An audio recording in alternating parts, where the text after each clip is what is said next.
Quando nós buscamos, a partir desse instante, nos conectarmos com a energia divina, com o Mestre amado, o Cristo Jesus, com os benfeitores da Seara do Cristo, e nesta casa, principalmente com o Espírito Dr. Bezerra de Menezes, ele que tem sido o protetor, o orientador da equipe que labora nesta casa de oração, neste lar Espírita União. Toda atividade é precedida por um pensamento, um sentimento de ligação com as esferas maiores, através do sentimento da prece. Prece essa que é tão necessária para que nós nos harmonizemos, nós tranquilizemos os nossos corações, os nossos sentimentos, e termos a certeza de que aquilo que vimos buscar nesta casa de orações, nós haveremos de receber, consoante o nosso merecimento e consoante o amor que Deus dedica a todos nós. É dessa maneira que nós direcionamos os nossos pensamentos, principalmente ao Mestre Jesus, pedindo a Ele que abençoe a todos que se encontram conosco nesta sala, aqueles que estão conosco nos seus lares, nos assistindo, que igualmente sejam beneficiados com a luz do amor, com a luz da harmonia, com a luz da paz, para prosseguirmos a nossa caminhada. Hoje, uma vez mais, a felicidade invade nossos corações. Pois teremos a oportunidade de conhecermos mais um pedacinho do Evangelho do Cristo, à luz da doutrina espírita. E hoje, com a participação de nossa querida irmã obreira desta casa, nossa irmã Brigitte, que tem dirigido o movimento da família, da infância, da juventude no Lar Espírita União, trazendo a esses corações pequeninos que buscam por uma orientação de segurança aquilo que, juntamente com suas famílias, com seus pais, com os seus responsáveis, possam oferecer a esses espíritos que vêm novamente através da reencarnação recomeçar uma nova jornada. E assim, com essa alegria da qual nós falamos, que recebemos a nossa irmã Brigitte nessa noite, pedindo o amparo divino para que nós possamos ouvi-la e colocar em nossas vidas aquilo que nos foi trazido na noite de hoje.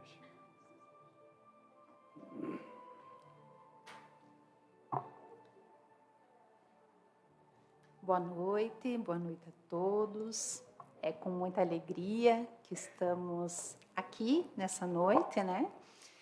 E então, não só os que saíram de casa, mas eu também quero agradecer aos que abriram as portas de suas casas, né? Online, pela internet. Quero agradecer por adentrar nos lares de cada um E vou rogar nesse momento para que todos nós possamos unir os nossos pensamentos e sentimentos e nos aproximar um pouquinho mais da palavra de Jesus e assim nos conduzir um pouquinho mais perto de Deus. Hoje nós vamos conversar, trouxemos esse tema que está contido no Evangelho segundo o Espiritismo, a porta estreita.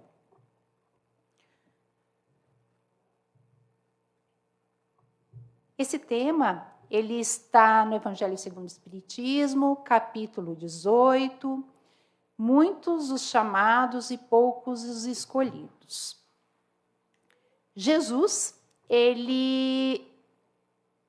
quando ele falava, quando ele ensinava, quando ele trazia um ensinamento, ele sempre se aproximava o mais perto de todas as pessoas que ele entrava em contato. O povo a quem se destinava essa mensagem especial era o povo da época. E a porta estreita que se refere a Jesus, ele fala, esse ensinamento está no Sermão da Montanha, como a gente observou na música do início. O Sermão da Montanha, ele se localiza em Israel e é próximo a Jerusalém. Então, estava bem próximo a Jerusalém, a leste de Jerusalém. E Jerusalém, ele sofreu muitos ataques, então ele era muito perseguido naquela época. Então, Jerusalém antiga, né, a Jerusalém antiga, ela foi reconstruída e foi toda ela contida por muitos portões, né? Então, Jesus faz referência, em específico, a um dos portões que cercava Jerusalém. Então, para que a gente possa contextualizar, então, essa pequena passagem da porta estreita, eu vou ler e depois nós vamos nos aprofundar um pouquinho mais e vamos tentar entender um pouquinho mais sobre essa passagem à luz da doutrina espírita. Então, vou pedir licença, vou fazer a leitura, então, desse trecho. A porta estreita. Entrai pela porta estreita, porque larga é a porta da perdição e espaçoso o caminho que ela conduz. E muitos são os que por ela entram. Quão pequena é a porta da vida, quão apertado o caminho que ela conduz, e quão poucos a encontram. Então, essa passagem está em Mateus, capítulo 7, versículos 13 a 14, e está contida no Evangelho segundo o Espiritismo, capítulo 18, item 3. Eu vou passar um pouquinho aqui.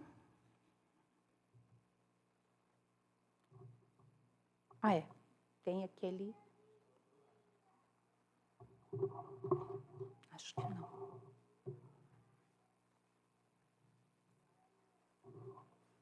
É que essas coisas tecnológicas... Aqui no Evangelho segundo a porta estreita. Pode passar. Então, aqui está um pouquinho da história, né? Jerusalém antiga. Então, vocês podem observar que ele é todo cercado por muros e são várias portas ou portões, né, para que houvesse a proteção, porque havia muitas agressões por guerras e violência que existia naquela época, perseguições. Então, ao todo, em Jerusalém, são 12 portões.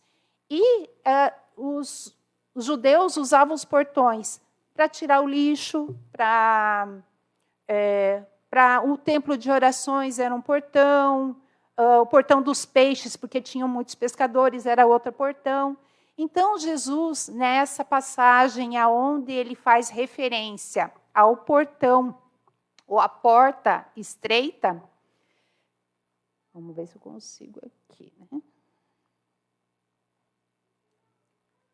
Segundo os arqueólogos, é uma dessas passagens, né? Então, vocês podem ver que essa passagem é da época de Jesus, né? Da época de Herodes, e vai até um templo, né? Então, Jesus fez essa ligação, né? Então, ele usou essa passagem que era estreita, baixinha, para dizer que o caminho para a salvação era um caminho estreito, um caminho difícil, aonde as pessoas precisavam encontrar. E ao lado dessa passagem aqui é a passagem do comércio, uma porta larga, aonde tem, né, todos os atrativos do comércio que todos nós conhecemos, né? Principalmente eu que trabalho no comércio, então conheço bem a porta larga. Mas por que Jesus fez essa referência a essa porta estreita? O que ele quis dizer conosco? Será que é uma porta física? Será que ele ia apenas se referir a essa porta física? Porque todo o ensinamento de Jesus, ele tem cunho espiritual. Ele não falava matéria. Ele não falava ao corpo perecível. Ele não falava com coisas transitórias. Então, ele falava ao espírito imortal. Então, ele está falando para nós que essa porta tem um outro cunho, que não é um caminho de pedras, como nós vimos, um caminho, um portal físico. Então, vamos nos referir, hoje, nós vamos observar e ressignificar essa porta, vamos ressignificar esse portal. Vamos pensar e observar e sentir com os olhos do espírito, tá? Com a visão espiritual. Então, nós vamos iniciar com a primeira porta que nós entramos em nossa vida corpórea, a reencarnação. Então, nós já vimos que a reencarnação, nós entramos por uma porta bem estreitinha. Nós passamos por uma porta muito estreitinha, que é a porta, o útero, né? E nós sabemos todas as dificuldades que um bebê tem para poder sair. Essa já é a primeira dificuldade. E no plano espiritual, nós sabemos que nós temos muitos espíritos que querem reencarnar. E apenas alguns são os que podem, os que recebem a bênção de poder vir para o lado material, o lado físico, e aí começar a sua jornada de experiências, né? Experiências aqui no planeta Terra.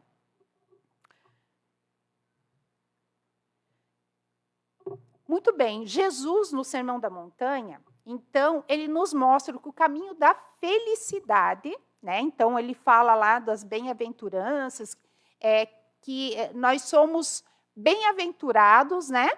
Bem-aventurados todos aqueles os aflitos, os que perdoam. Então, bem-aventurados quer dizer os felizes, né? E quando ele faz essa referência, quando ele diz que bem-aventurados são os felizes, é porque Jesus, quando veio aqui para o nosso planeta, o planejamento dele, o objetivo principal dele, realmente era a nossa felicidade. Construir aqui no planeta Terra, né, conosco, nós somos os co-criadores com Deus, os trabalhadores, os obreiros dessa construção da felicidade na Terra, tá?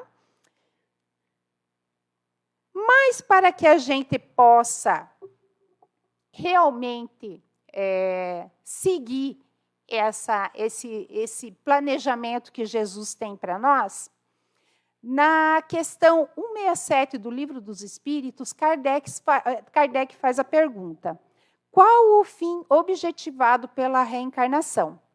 Então, os espíritos respondem: expiação, o melhoramento progressivo da humanidade. Sem isso, onde estaria a justiça divina?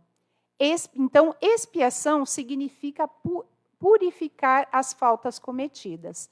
Então, aqui no planeta Terra, nós vamos observar aqui no planeta que ele é como se fosse uma escola. Então, nosso planeta tem duas situações. Uma, que ele é uma escola para que a gente possa aqui exercitar toda aquela bagagem que nós trazemos de outras vidas, conquistas, e também situações que nós precisamos realmente verificar se nós estamos preparados mesmo. Então, o nosso planeta, nós estamos ainda num planeta de provas e expiações. Quer dizer, toda a escola, o aluno, nós sabemos que a gente precisa estudar, e chega uma hora que nós precisamos testar, nós precisamos passar por uma provinha para ver se realmente nós aprendemos tudo aquilo que nós conhecemos. E é isso que a gente vem fazer aqui no planeta Terra. Nós já fizemos muitas conquistas, mas para que a gente possa passar de nível, possa evoluir, nós precisamos passar por algumas provinhas para ver se a gente realmente está apto para que a gente possa continuar a nossa caminhada evolutiva. E nós temos também a questão do nosso planeta, que é uma questão de hospital. Em outras encarnações, nós, com certeza, cometemos algumas faltas que nós precisamos purificar.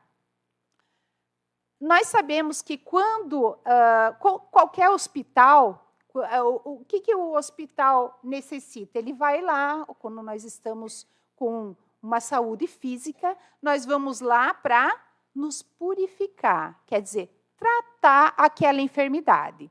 Então, o planeta Terra também é esse local onde nós vamos tratar as impurezas, né? Aquela situação em que nós, através dos nossos atos, através dos nossos pensamentos, sentimentos, constituímos algumas dívidas em outras existências.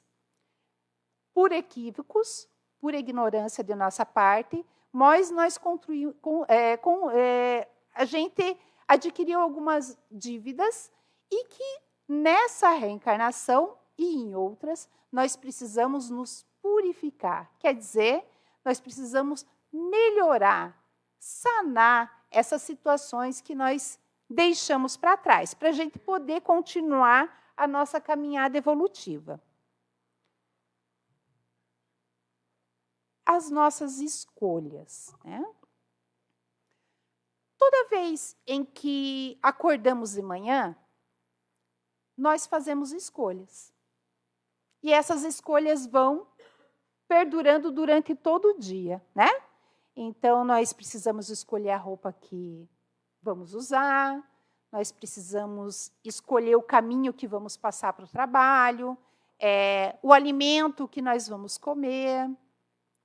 Vamos escolher também o que compramos, como nos relacionamos, como conversamos, com quem conversamos.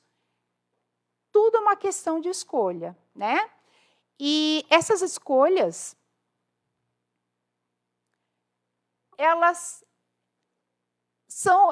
Deus é tão bom e justo que dá o livre-arbítrio para cada um poder fazer essas escolhas dentro de uma determinada, dentro de nossas determinadas possibilidades. Então, Deus é bom e justo e dá as oportunidades para todos possam exercer seu livre-arbítrio. Então, as suas escolhas. Quanto mais evoluídos nos encontramos moralmente, melhores escolhas fazemos, pois estamos mais conscientes, fazendo escolhas alinhadas com a lei de Deus. Então, Deus, ele se manifesta através de suas leis, né? Que são leis cósmicas que regem não só o nosso planeta, mas todo o universo. É igual uma criança, né? Nós deixamos a criança escolher tudo o que ela quer? Não, de maneira nenhuma, né? Nós sabemos que as crianças, elas têm escolhas limitadas. Conforme ela vai crescendo, ela vai amadurecendo, vai tendo consciência do perigo, né? Vai tendo consciência do que ela pode escolher, o que não, e o pai vai observando e vai dando essa liberdade para a criança, né? Ah, não, meu filho já pode andar pela casa sem colocar alguma coisa perigosa na boca. Ele já sabe que ele não pode colocar qualquer coisa na boca, porque ele pode engolir. Não, ele já não coloca mais. Então, o que os pais fazem? Dão a liberdade para ele poder circular e não vão mais se preocupar, porque sabe que aquela criança vai se cuidar. Isso acontece com a gente também. Conforme nós vamos amadurecendo, conforme nosso conhecimento e a nossa moralidade vai melhorando, vai evoluindo, as nossas escolhas vão ficando mais conscientes, vão ficando melhores, né? E assim, nós podemos escolher de forma com que Deus, né, em sua infinita bondade, nós estamos alinhados com essas leis. Então, a porta estreita que Jesus faz referência são sacrifícios e renúncias que fazemos. Então, nós já sabemos que nós temos dever com a lei. O dever de respeitar as leis divinas. Mas como é que a gente sabe onde é que estão essas leis? Onde é que está escrita essas leis de Deus? Na nossa consciência. Então, conforme nós vamos entrando em contato com Deus, nos aproximando de Deus, nós vamos percebendo o dever que nós temos com essas leis.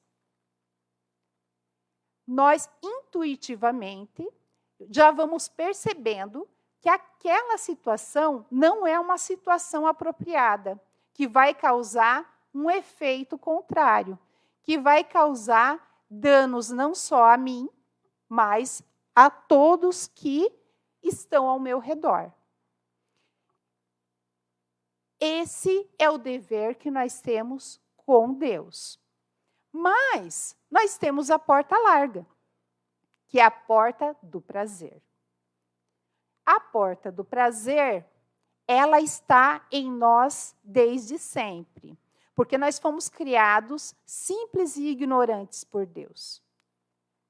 E nós temos os nossos vícios, ainda somos espíritos imperfeitos, ainda temos a ignorância latente em nós, já temos muitas conquistas, mas ainda não temos a moralidade por completo, porque senão a gente não estaria nesse orbe. Então, todos nós que estamos nesse orbe, estamos mais ou menos no mesmo nível evolutivo.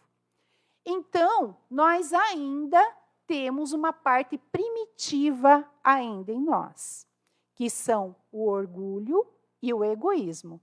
E esse orgulho e egoísmo, ele traz prazeres, vícios que ainda temos em nós. E o que acontece? O dever e o prazer se chocam. Nesse processo em que nós estamos, começam as crises. Quem de nós não passou por crises? Crises do que fazer na vida? Qual caminho tomar? Nesse processo, entre o que eu devo fazer, que a minha consciência diz que eu devo fazer, E a porta larga, que diz que é muito gostoso eu poder ir num shopping e gastar, mas eu não tenho, o meu cartão está lotado. Como é que eu vou gastar no shopping se eu não tenho dinheiro? Ou eu tenho uma diabetes, mas o açúcar é uma delícia. Como é que eu faço? Essas questões são questões que nos colocam à prova. Será que eu estou preparado para superar e sacrificar o meu prazer pelo dever? Essas crises é que se apresentam como a porta estreita que Jesus nos apresenta. O que eu prefiro? O dever ou o prazer? Nesse processo de escolhas e expiação, entramos em momento de crise, pois esse movimento se choca com a porta larga que passamos diariamente. Então, nós podemos... O mundo material é um mundo das excitações, das sensações. Tudo é bom, tudo é bonito, tudo é gostoso. Mas nem tudo me convém. Então, eu preciso escolher, e às vezes a escolha é muito difícil. A porta é muito estreitinha. E isso causa um choque em mim. São prazerosos, não queremos abandonar e renunciar, nem sacrificar. Então, aí, nós vamos desenvolver as virtudes. Nessa escolha, nessa crise. Quando nós escolhemos o dever em vez do prazer, nós precisamos abandonar, renunciar e sacrificar por um bem maior. Pode ser a minha saúde, pode ser a criação dos meus filhos, ou com certeza, vocês devem estar pensando um monte de situações que podem estar se apresentando na vida de cada um de nós. Queremos continuar na porta larga, mas o dever que a porta estreita nos convoca à mudança. Esse tempo atrás assisti uma palestra com o Nazareno Feitosa, e eu achei bem bacana o que ele falou. Ele falou assim: a minha amiga depressão. Eu falei assim, minha amiga depressão. Eu já tive depressão, eu sei o que é isso. A minha amiga depressão. E realmente eu tenho que concordar com ele. Porque até estava conversando com o seu Sérgio antes de começar a exposição. Eu nem vou falar quantos anos, porque senão eu vou entregar a minha idade. Há muitos anos atrás, eu tive que subir por essa porta estreita, me carregando, que eu não conseguia subir. Me acolheram aqui com muito amor. A minha depressão realmente foi a minha amiga.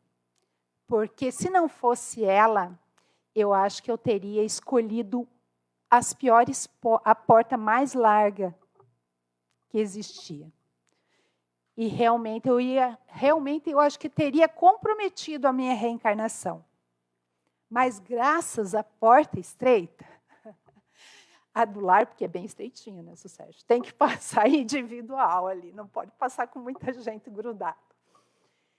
Graças à minha amiga depressão, hoje, graças a Deus, eu sou outra pessoa. Né? E vocês estão vendo, eu estou falando para vocês aqui.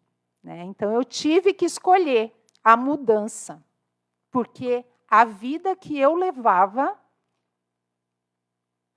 não estava de acordo com as leis divinas. Né? E eu agradeço, sou muito grata a essa casa, por ter me acolhido, por ter cuidado de mim, por ter me oferecido uma oportunidade, mesmo com todos os meus defeitos, mesmo com todas as minhas dificuldades, me acolheram e cuidaram com carinho de mim, né? Então, a porta estreita é a porta da mudança. Pode ser dolorida, pode ser difícil, pode ser... E olhe, eu concordo com vocês, não é fácil. Mas é a porta da salvação. Com ela, por ela, quem escolhe passar por ela, estreita mais laços com Deus, né? A porta estreita, uma pessoa quando surge a depressão, quando pensa em suicídio, quando não tem mais saída, quando vê que não tem mais saída, é porque Deus está chamando, está se aproximando de Deus. É a proximidade de Deus e da nossa consciência que nos faz com que a gente tenha que ter forças, angariar forças para que a gente possa sair dessa situação. Mas a vida depois que você atravessa a porta estreita é realmente uma nova vida. E o Espírito Emmanuel, no livro Ceifa de Luz, nos esclarece que o nosso dever é a nossa escola. E a senda estreita a que se refere Jesus é a fidelidade que nos cabe manter limpa e constante no culto às obrigações assumidas diante do bem eterno.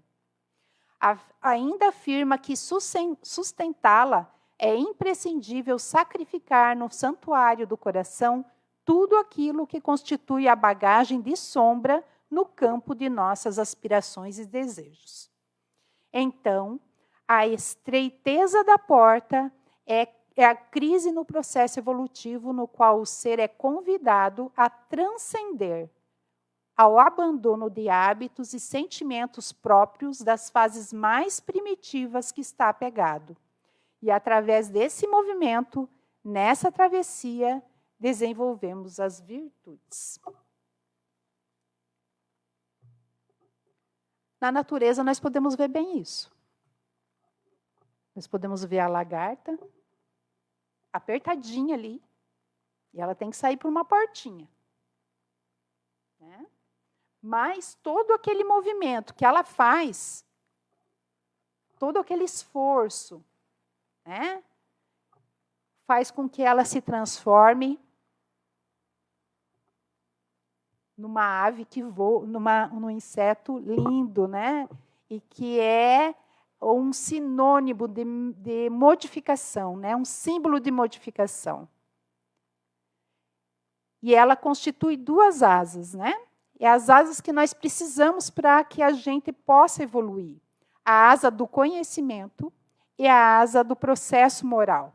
A construção do processo moral, a evolução do processo moral que nós precisamos passar.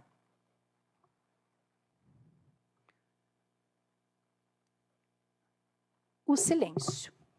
Nesse processo, nós precisamos do silêncio, porque a porta larga é muito barulhenta. Tem muita gente falando, tem muita luz, muita cor, muita coisa chamando a nossa atenção, nos dispersando. E para que a gente possa encontrar Deus, nós precisamos do silêncio.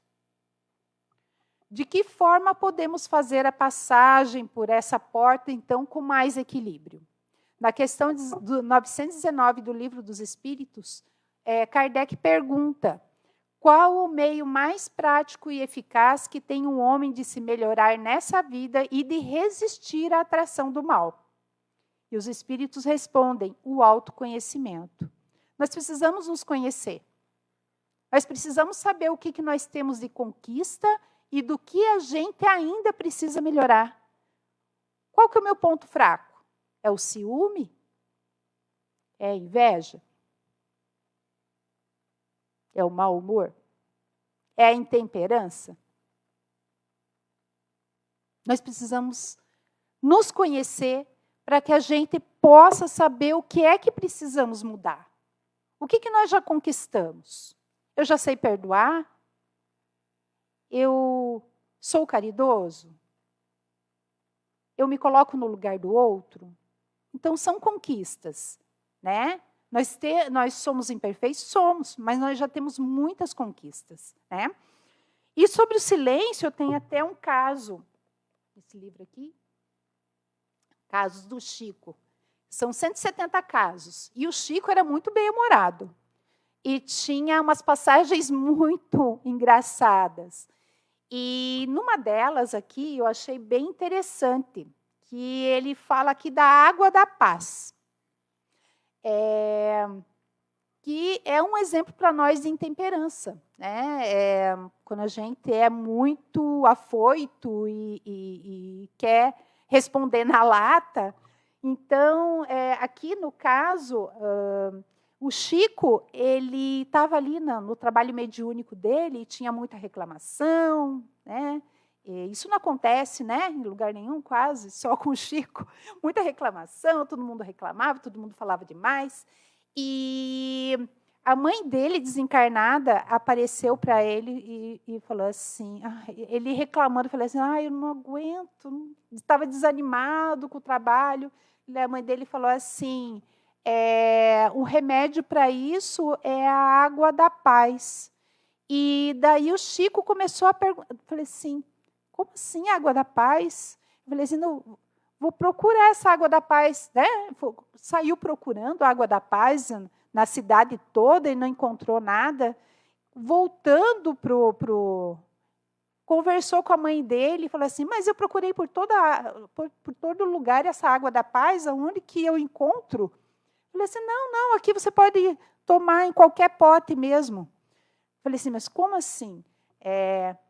Quando vierem falar com você, para você não retrucar a pessoa, você coloca água na boca e segura. Segura, não responde. A hora que passar a vontade de você falar, daí você toma a água. É a água da paz. E eu acho que uma das coisas que nós precisamos fazer também é evitar essas discussões, evitar muito, né, questões, porque às vezes são coisas que acontecem no nosso trabalho, da nossa casa, um fala uma coisa, o outro retruca. Então, às vezes, o silêncio é o melhor remédio. Uma outra situação é o tempo.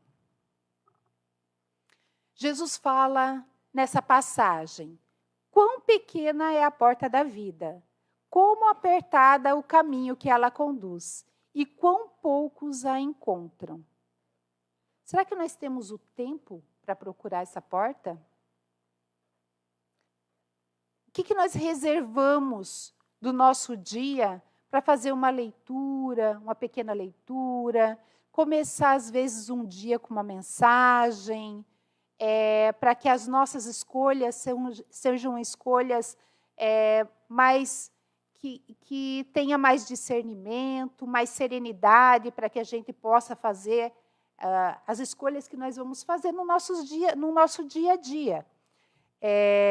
Será que nós temos um tempinho para ficar em família e conversar com os nossos filhos, conversar com as pessoas que estão em nossa casa sobre as crises que passamos, sobre as escolhas que precisamos fazer?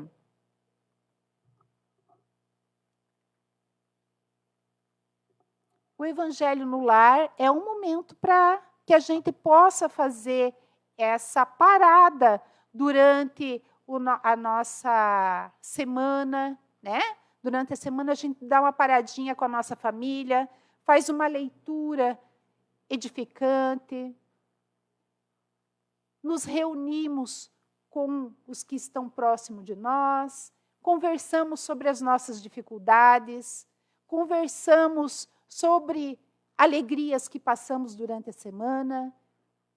E assim nós vamos encontrando formas da gente poder se relacionar melhor conosco mesmo, com Deus, né? Através de uma oração, que é a nossa ligação com Deus, e com os que vivem conosco, achando soluções para as nossas dificuldades, escutando um filho que às vezes está com uma angústia, né?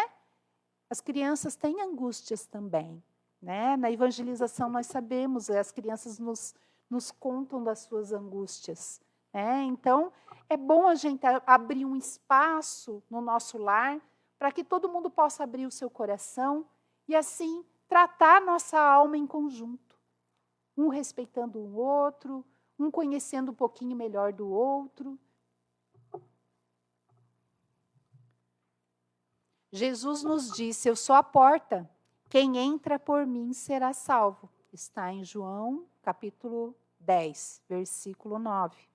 Será que temos um tempo, então, para levar o código divino que Jesus nos trouxe para servir de condução para as nossas escolhas que fazemos, juntamente com a nossa família? Porque o Evangelho é o código divino. Jesus nos trouxe um código de conduta. Um código que é extremamente seguro. É o único código seguro que nós podemos usufruir e ter ele como condução da nossa vida. E toda porta tem uma chave. Batei e abrir-se-vos-á. Repitamos com o Evangelho, mas não olvidemos, não esquecemos. Em todos os passos de peregrinação para o Cristo, a chave do serviço edificante, a única senha que nos assegura em espírito a verdade, o valor do merecimento justo, com a resposta do infinito amor e da eterna sabedoria em favor de nossa própria ascensão. Emmanuel. A caridade. A caridade é o amor em ação. Será que temos um tempinho para que a gente possa fazer algo pelo próximo? Se temos um valor que podemos destinar a alguém que está em sofrimento, em desespero pela fome, ótimo. Mas tem outros desesperos ocultos. O desespero da atenção, o desespero da solidão. Esse é um desespero que a gente nota, as redes sociais estão cheias, mas o abraço está em falta. A visita do amigo está em falta. O ombro amigo também está em falta. Então vamos tentar observar nós mesmos, caridade conosco mesmo. Vamos tentar nos olhar. O que é que está faltando em nós? Nós precisamos preencher. Nossa família, caridade com a nossa família, um tempo maior para escutar, para conversar, para brincar com os nossos filhos, visitar os nossos pais, os nossos avós. Olhe quanta caridade que nós podemos fazer, sem que seja caridade material. Para se dirigir a Deus, só existe uma senha: a caridade. Mas não há caridade sem esquecimento das ofensas e das injúrias. Não há caridade com ódio no coração e sem perdão. Santo Agostinho, no Evangelho segundo o Espiritismo, capítulo 14, item 9. Então, o perdão, a benevolência para com todos, ser bom, né? Fraterno, a indulgência, se colocar no lugar do outro. Essas são a caridade que nos aproxima de Deus. É fácil? Não, não é fácil. Perdoar não é fácil, né? Mas nós precisamos passar pela porta estreita e nos espremer, abandonar o nosso orgulho, abandonar o nosso egoísmo, abandonar o querer se vingar, né? ou retrucar e tentar fazer o contrário, fazer o esforço oposto.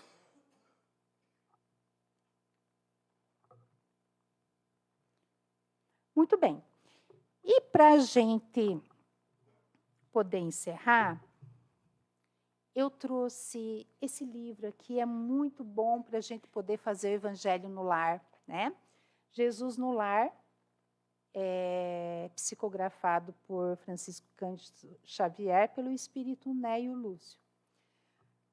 E ele tem uma parte que é uma oração, é a última parte do livro. Jesus, quando ele estava se preparando para ir para o Calvário, ele fez o último evangelho na casa de Pedro. E nesse último evangelho, todos eles estavam com sentimentos já de muita tristeza, né? Com a despedida de Jesus entre nós. Mas mesmo assim, Jesus fez uma prece.